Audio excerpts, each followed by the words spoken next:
Good morning, brothers and sisters. Brother Paul with the Universal Peace Officers, bringing you Grounded with God from Seagrove. Today I want to talk about strangers.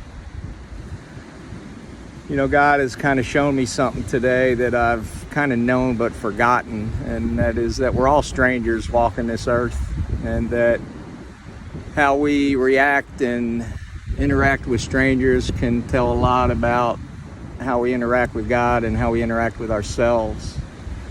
You know, because I've been taught over the years, you know, you don't go near strangers, you stay away from strangers. We're taught that as kids for obvious reasons, to keep our children safe, because as a child we don't have the discernment that we may have as we walk through life and learn some things.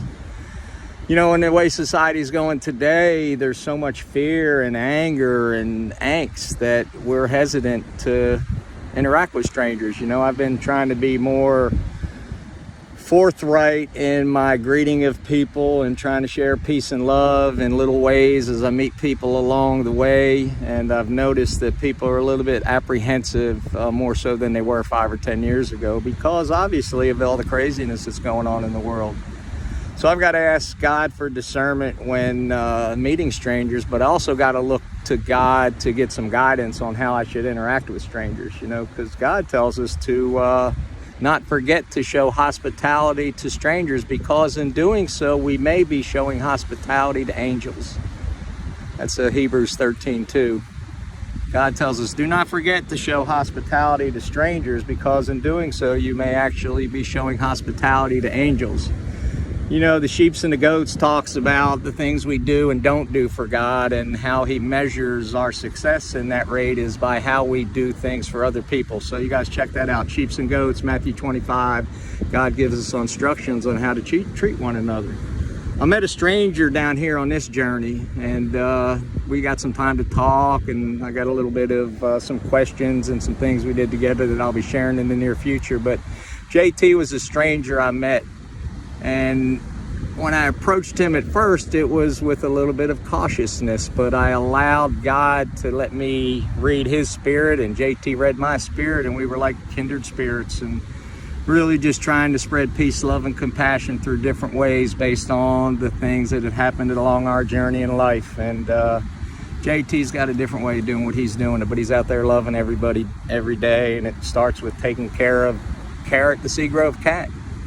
Who knew there was such a famous cat down here? But there is, and I met the man who takes care of him. And in me trying to evangelize and minister to JT, God used JT to evangelize and minister to me. So it's just kind of cool how when I can look at a stranger as a stranger, but then get still and realize he's my brother and take a little time to get to know him, it's amazing the layers of things that come out in those conversations. So have discernment. You know, I'm not telling anybody to do any crazy things like I'm doing, like going and striking up conversations with strangers and talking to them and trying to spread peace, love, and compassion in weird kind of ways. But, you know, that's the journey God put me on, and that's what he's called me to do with the passion I have in my heart. And he's asked me to reach out to my family and friends and ask, what passion or purpose has God put in your heart? What do you want to do to help in this battle that we are in as a society? And my choice is to try to spread peace, love, and compassion. And my question is to all my family and friends, what's your choice going to be? How are you going to stand up for God in these dark times and say that, God, I'm with you, and I'm going to use my life in the ways that you have taught me to show others to have peace, love, and compassion for each other, for one another, and most importantly, not to forget the love that you put in our hearts. So God, continue to fill me with peace, love, and compassion. Fill my family and friends with peace, love, and compassion, and fill all the earth and all of humanity with peace, love, and compassion. Peace officers out.